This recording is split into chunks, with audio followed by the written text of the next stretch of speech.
जहाँ तक बात करें ना कि सीबीएसई बोर्ड या जो बड़े लोग होते हैं उनके बच्चे अच्छे हैं, तो देखिए एक बात बताते हैं, हथियार कितना भी खतरनाक और बड़ा क्यों ना हो जाए, चलाने वाला खतरनाक होना चाहिए। तो कॉलेज और स्कूल कितना भी अच्छा क्यों ना हो, पढ़ने वाला स्टूडेंट के अंदर मेहनत होना चाहिए। हिंदी मीडियम वालों के अंदर मेहनत ज़्यादा होता है, गाँव के लड़कों के अंदर बहुत मेहनत होता है। उसके पास पसीना होता है ना, तो एसी नहीं चलाता है, गमछा से मार लेता है पसीना, हाथ में रुमाल बांध लेता है कि पसीने से कॉपी ना भीगे वहाँ पर। उसके पास तकिया नहीं होता है मोड़ने के लिए, हाथ मोड़ के लगा लेता है तकिया, वो पढ़ता है सुबह उठ के।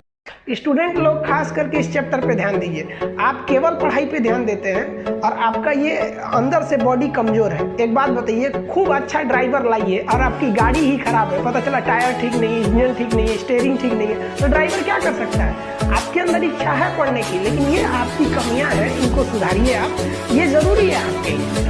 अगर आप में प्लेटलेट 2 लाख है ना, तो आप में इतनी शक्ति रहेगी ना, थकबे नहीं करिएगा, एकदम दनादन थकेगा नहीं। तो देखते हैं ना, कुछ आदमी जल्दी थकता ही नहीं है, और कुछ ससुरा 1 घंटा पढ़ने बैठेगा से तो कमर दर्द करेंगे, ओ दादा शुक्रवार बकलोलवा कौन सी रिजल्ट हो गए तू लोग का, ऐसे 1 घंटा में थकोगे लगता। तो प्लेटलेट चेक कराइए जाके, प्लेटलेट अगर ज्यादा रहेगा थकिएगा नहीं। किसी लड़कों को आप देखते हो 8-8 घंटा पढ़ने लगते हैं।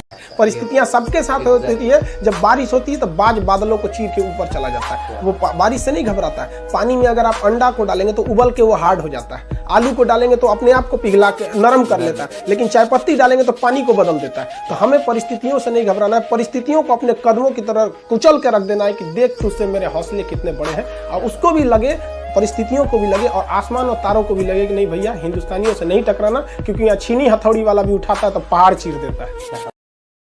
अब कभी खिलवाड़ मत कीजिएगा। दुख की बात यह है कि समय बहुत कम है, लेकिन सुख की बात यह है कि अभी भी समय है, लेकिन समय के पास इतना समय नहीं है कि आपको दोबारा समय देगा। वक्त नहीं लगाइए आपको यह निर्धारित करने में कि क्या करना है, वरना वक्त निर्धारित कर देगा आपका क्या करना है। तो किरण बेदी और कल्पना चावला जैसी बन जाती है, लेकिन जब वो शस्त्र उठाने पे आ जाए तो अंग्रेजों को धूल चटाने वाली वो झांसी की रानी जैसी वीरांगना हो जाती है। यह नारी जाति अगर लक्ष्मी और सरस्वती का रूप है, तो जब ये विकराल रूप लेगी तो वध करने के लिए काली और दुर्गा जैसे रूप को भी ले सकती है। नोट की पेटी और घर में बेटी ये नसीब वालों को ही मिलती है। तहजीब देखते हैं अक्सर गरीब के घर, दुपट्टा फटा ही सही लेकिन रहता सर पर है। हमें नाज है भारत की उस संस्कृति पर जहाँ एक छोटी सी लड़की गुड़िया भी खरीदती है तो उसके लिए दुपट्टा साथ लेती है। जीवन में संस्कार का भी बहुत बड़ा मोल होता है। आप अपने विचारों से स्वतंत्र रहिए, लेकिन संस्कारों से बंधे रहिए। कभी भी अहंकार मत रखिए, क्योंकि आप कितनी भी बुलंदी पर क्यों न चले जाएं, लेकिन याद रखिएगा आसमान में बैठने की जगह नहीं होती है। जो भी बुलंदी पे जाएगा उसको एक न एक दिन, आज नहीं तो कल, उसको वापस इस धरती पर आना है। इसलिए बुलंदी को देखकर बहुत जल्दी घमंड में नहीं आना चाहिए, और हमेशा याद रखिए बड़े बुजुर्गों से मिलकर बैठना चाहिए, उनसे बातें करना चाहिए। बड़े नायाब होते हैं ये लोग, कुछ लम्हों में जिंदगी के तजुर्बे बता देते।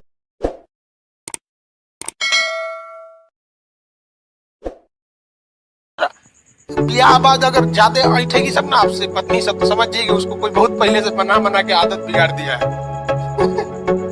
इसलिए नहीं मनाइएगा। अगर नस काटे तो क्या करना है?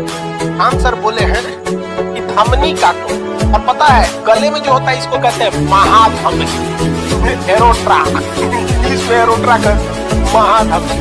जिंदगी में अगर आपको कोई मतलब ब्लैकमेल करे, आप क्या कहिएगा? सीरा काटने को कहिएगा कि धमनी? एकदम महाधमनी कटवाइए। काटो तो, दम है तो काटो। सब तुमको हम एक रियलिटी बता रहे हैं, बहुत कड़वा सच है। तोरी अगर तुम्हारा गर्लफ्रेंड है, तुम अगर उसको, अब वो घर पे गई है, मान लो पढ़ने आई है दिल्ली, पटना, जयपुर, झारखंड, रांची, तो कोई बात नहीं। अगर घर गई है तो बोल के जाएगी फोन मत करना, और गलती से तुम फोन कर दोगे, 4 गरियाएगी तुमको, 4 को बात सुनाएगी। तोरा समझ में नहीं आता है, पापा बैठे थे, मम्मी बैठी थी, भैया बैठे थे, कोई ठीक नहीं है, पहिलका बैठा होगा गौवा वाला, लेकिन कहेगी भैया बैठे थे। मतलब तू फोन मत कर, लेकिन वो जब मन तब फोन कर देगी, जब मन तब ढाई दे। आप भागेंगे, हाँ पापा बाद में फोन कर। अरे तुम्हारा बाप समझता है कि हमारी बेटी की बेटवा का फोन आ रहा है, समझता है, मतलब उसकी इज्जत है, उसके बाप के सामने, माँ के सामने, भाई के सामने इज्जत बरकरार रहनी चाहिए। और आप गली छाप कुत्ता है जो आपकी कोई इज्जत नहीं है। अगर तुम्हें इज्जत प्यारी है तो हमें भी इज्जत प्यारी है। हम हिंदुस्तानी हैं, हमारी मान सम्मान के बाद ही कुछ चीज आता है, चाहे वो गर्लफ्रेंड हो, पैसा हो, नौकरी हो, भाड़ में जाए, सब कुछ हमारा मान सम्मान रहना चाहिए। लाइफ में टॉप करो, स्कूल या एग्जाम में टॉप किए ना किए कोई फर्क नहीं पड़ता है यहाँ पर। इसलिए किसी भी लाइफ की एंट्री भले खराब हो लेकिन एग्जिट एकदम तगड़ा होना चाहिए। आपका बचपना भले गरीबी में बीता हो लेकिन आपके माँ बाप की बुढ़ापा कभी गरीबी में नहीं बीतनी चाहिए। और लाइफ में ठोकर लगना तो बहुत जरूरी है, क्योंकि ताश में जोकर और जिंदगी में ठोकर कभी भी माहौल बदल। हम बहनों को भी कहना चाहेंगे, आप लोग के अंदर शिक्षा बहुत जरूरी है। आप कम खाइए लेकिन माँ बाप से कहिए कि हम पढ़ेंगे पढ़ेंगे पढ़ेंगे। शिक्षा बहुत जरूरी है, शिक्षा बिना हर चीज अधूरा है। और आप जितनी भी लड़कियां हैं उन सबसे कहते हैं अपने अंदर थोड़ा बहुत कुछ सुधार लाइए। अपने आप को कभी दूसरे से कंपैरिजन मत कीजिए कि उसके पास क्या है हमारे पास क्या है। और एक चीज लड़कियों में जो सबसे खराब चीज होता है, एक लड़की को कोई बात अगर कह देंगे ना दूसरे को मत बोलना, वो उसको भी बोलेगी और उसको भी ये बात बोल देगी दूसरे उसको मत बोलना। अब पूरा मोहल्ला को पता चल जाएगा, सबको यही पता रहेगा कि किसी से बोलना नहीं है, लेकिन सबको पता चल जाएगा।